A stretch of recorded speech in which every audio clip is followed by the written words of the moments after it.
আসসালামু আলাইকুম। 2026 বিশ্বকাপকে কেন্দ্র করে বড় বড় জাতীয় টিমগুলা তারা অলরেডি তাদের স্কোয়াডটা ঘোষণা করে দিয়েছে, যেখানে ব্রাজিল, পর্তুগাল, ফ্রান্সের মতো টিমগুলার আপনি স্কোয়াডটা কিন্তু অলরেডি দেখতে পেয়েছেন। বাট এখনো পর্যন্ত আপনি আর্জেন্টিনার স্কোয়াডটা দেখতে পান নাই। এখনো পর্যন্ত আর্জেন্টিনার কোচ লিওনেল স্কালোনি কেন স্কোয়াডটা ঘোষণা করেনি, এটা নিয়ে আপনাদের অনেকেরই প্রশ্ন আছে। তাই আজকের এই ভিডিওতে আমরা ওই উত্তরটা খোঁজার ট্রাই করব, সেই সাথে আর্জেন্টিনার কিছু আপডেট আপনাদেরকে দেওয়ার ট্রাই করব। সো প্রথমত আমরা আসি কেন আর্জেন্টিনার কোচ লিওনেল স্কালোনি তিনি তার স্কোয়াডটা এখনো ঘোষণা করে নাই। দেখুন, এই মুহূর্তে আপনি যদি আর্জেন্টিনার স্কোয়াডের দিকে তাকান, যারা কিনা 2026 বিশ্বকাপে যাইতেছে, এদের মাঝে অধিকাংশ ফুটবলারই কিন্তু এখন ইনজুরিতে আছে। আপনি যদি বড় বড় নামগুলোর দিকে ফোকাস করেন তাহলে দেখতে পারবেন যে উলিয়ান আলভারেস ইনজুরিতে রয়েছে, নিকো গঞ্জালেস ইনজুরিতে রয়েছে, রাইট ব্যাকে নাহুয়েল মলিনা এবং গঞ্জালো মন্টিয়েলের মতো ফুটবলাররা কিন্তু ইনজুরিতে রয়েছে। সো এই যে বড় বড় নামগুলা, এই বড় বড় নামগুলা যেহেতু এখনো ইনজুরিতে রয়েছে, তাদের যেহেতু লাস্ট মেতে আরো একটা মেডিকেল টেস্ট করা হবে, ওই মেডিকেল টেস্টের জন্য, ওই মেডিকেল টেস্টের যে রিপোর্টটা রয়েছে, মেবি ওই রিপোর্টটার জন্যই কিন্তু আর্জেন্টিনার কোচ লিওনেল স্কালোনি এখনো অপেক্ষা করতেছে। তিনি ফাইনাল রিপোর্টটা দেখেই তিনি তার যে ফুটবলার গুলা রয়েছে ওই ফুটবলার গুলার নাম ঘোষণা করবে। আমরা কিন্তু মোটামুটি সবাই জানি যে আর্জেন্টিনার স্কোয়াডটা কেমন হইতে পারে। মোটামুটি এখনো পর্যন্ত যে আপডেট গুলা পাইতেছি, ওইখান থেকে 22 থেকে 23 থেকে 24 জন ফুটবলারের নাম কিন্তু অলরেডি ফিক্সড করে ফেলেছে লিওনেল স্কালোনি। সো এখন মেইন রিজন কিন্তু এটাই হচ্ছে, আর্জেন্টিনার স্কোয়াডে যেহেতু একের পর এক ইনজুরি সমস্যা, ওই ইনজুরি সমস্যার কারণেই কিন্তু এই জায়গাটাতে লিওনেল স্কালোনি কিছুটা ওয়েট করতেছে। আশা করি বুঝতে পেরেছেন। এখন ওয়েট কেন করতেছে, এটারও আমি আপনাদেরকে উত্তরটা দিয়ে দেই। এটার উত্তরটা কিন্তু ক্রিস্টোফ গেস্টল এডুলে, যিনি কিনা আর্জেন্টিনার একজন বিখ্যাত সাংবাদিক তাকে কিন্তু আমি 2021 কোপা আমেরিকা থেকে চিনি। ওই গেস্টল এডুলে কিন্তু বলেছে, টিওয়াইসি স্পোর্টস কে বলেছে, গতবার যে একটা আর্জেন্টিনার বাজে এক্সপিরিয়েন্স হয়েছে, আগে স্কোয়াডটা ঘোষণা করে দেওয়ার জন্য যে একটা বাজে এক্সপিরিয়েন্স হয়েছে, সেই এক্সপিরিয়েন্সটা এখন আর তিনি স্কালোনি নিতে চায় না। গতবার কিন্তু আমরা দেখতে পাইছি যে ওয়াকিং কোরিয়া এবং নিকো গঞ্জালেস, তাদের যে ইনজুরিটা, সেই ইনজুরির মেডিকেল রিপোর্টটা কিন্তু, মেইন যে রিপোর্টটা, সেটা কিন্তু লিওনেল স্কালোনির কাছে জমা দেয় নাই। পরবর্তীতে এটা নিয়ে লিওনেল স্কালোনিকে ভুগতে হয়েছে। লাস্ট মোমেন্টে এসে তিনি ওই লেফট উইঙ্গারে থিয়াগো আলমাদা এবং সেন্টার ফরওয়ার্ডে ওয়াকিং কোরিয়ার জায়গায় অ্যাঞ্জেল কোরিয়াকে কিন্তু নেওয়া হয়েছে। তো এমন ধরনের বাজে এক্সপিরিয়েন্স যাতে আর না হয়, কোনো ফুটবলারকে যাতে বাদ না দিতে হয় ইনজুরির রিজনে দ্বিতীয়বারের মতো, সেই জন্যই কিন্তু তিনি একেবারে শেষের দিকে এসে তিনি তার স্কোয়াডটা ঘোষণা করে দিতে পারে, এমন ধরনের হইতে পারে। ক্রিস্টোফ এডুলের যে আপডেটটা, সেই আপডেটের অনুযায়ী বললাম। তো আর্জেন্টিনার কোচ লিওনেল স্কালোনির হাতে কিন্তু আগামী মাসের 1 তারিখ পর্যন্ত সময় আছে। আগামী মাসের 1 তারিখ হচ্ছে সর্বশেষ দিন। আগামী মাসের 1 তারিখের ভিতরেই তার স্কোয়াডটা ঘোষণা করে দিতে হবে, এটা হচ্ছে লাস্ট ডেট। আর এইখানে কিন্তু লিওনেল স্কালোনি যে ডাকডোল পিটিয়ে তিনি তার স্কোয়াডটা ঘোষণা করে, বিষয়টা এমন না, যে কোনো মোমেন্টে তিনি তার স্কোয়াডটা ঘোষণা করে দিতে পারে। আমরা কিন্তু সবসময় দেখতে পাই যে আর্জেন্টিনার যেই আর্জেন্টিনার ফুটবল ফেডারেশনের যে ফেসবুক পেজটা রয়েছে, অফিসিয়ালি যে ফেসবুক পেজটা রয়েছে এবং ওয়েবসাইট যেটা রয়েছে, ওইখানেই কিন্তু আর্জেন্টিনার কোচ লিওনেল স্কালোনি তিনি তার ফাইনাল যে স্কোয়াডটা সেটা কিন্তু ঘোষণা করে দেয়।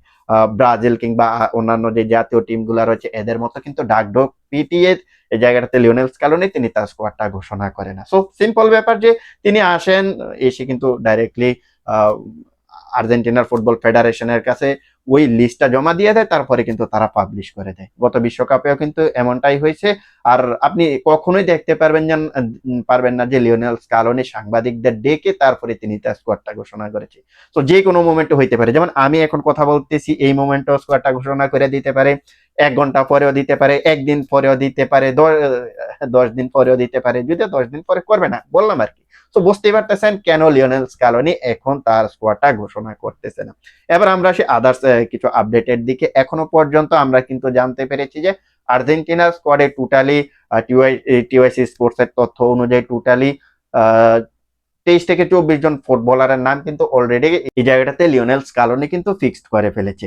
তো বাকি যে 2 থেকে 3টা পজিশন রয়েছে, ওই 2 থেকে 3টা পজিশনের জন্য এখনো পর্যন্ত কিন্তু 12 থেকে 13 জন ফুটবলার লড়াই করতেছে, 12-13 জন ফুটবলার লড়াই করতেছে। অলরেডি কিন্তু আর্জেন্টিনার কোচ লিওনেল স্কালোনির তার যে প্রিলিমিনারি স্কোয়াডটা ছিল, ওই প্রিলিমিনারি স্কোয়াডটা থেকে 20 জন ফুটবলারকে রিমুভ করে দিয়েছে, আর মাত্র 35 জন ফুটবলারকে রেখেছে। ওই 35 জন ফুটবলারের থেকেও আরো 9 জনকে কিন্তু রিমুভ করে দিয়ে 26 জনের একটা স্কোয়াড ঘোষণা করতে হবে। এখন আমি কিছু কিছু ফুটবলারের নাম বলে দেই যারা এখনো স্কোয়াডে টিকে থাকার জন্য লড়াই করতেছে। ফাইনাল থার্ড এবং মিডফিল্ড মিলিয়ে টোটালি 8 থেকে 9 জন ফুটবলার রয়েছে। যেমন ফাইনাল থার্ডে জুয়ান লুকা পাস্তিয়ানি রয়েছে, মাস্তান তুনু রয়েছে, সেই সাথে মাতিয়াস সুলের মতো ফুটবলাররা রয়েছে যারা কিনা মোটামুটি ফাইনাল থার্ডে দলে টিকে থাকার জন্য লড়াই করতেছে। সেই সাথে আপনার হোসে লোপেস, যিনি কিনা পালমাইরাসে রিসেন্টলি দুর্দান্ত ফর্মে আছে, এই ফুটবলারটাও কিন্তু ফাইনাল থার্ডে ডাক পাওয়ার জন্য লড়াই করতেছে। তবে এই জায়গায় গেস্টল এডলে যে জিনিসটা বলেছে, যদি এই ফুটবলারটাকে দলে নেওয়া হয় তাহলে কিন্তু বড় একটা নাম বাদ দিতে হবে। এখন বড় নাম কি? বড় নাম হচ্ছে লাউতারো মার্টিনেজ কিংবা এই জায়গাটাতে জুলিয়ান আলভারেজ। সো এদেরকে তো বাদ দিবে না। সো এদেরকে যদি বাদ না দেয় তাহলে তিনি সম্ভবত স্কোয়াড থেকে বাদ পড়তে পারে, অথবা এই জায়গাটাতে যদি সিমিওনেকে যদি বাদ দেওয়া হয় তাহলে তাকে নেওয়া হইতে পারে। মনে হয় না যে সিমিওনেকে বাদ দিবে, কারণ সিমিওনের চাইতেও কিন্তু হোসে লোপেজের যে ক্যাটাগরিটা সেটা কিছুটা ভিন্ন।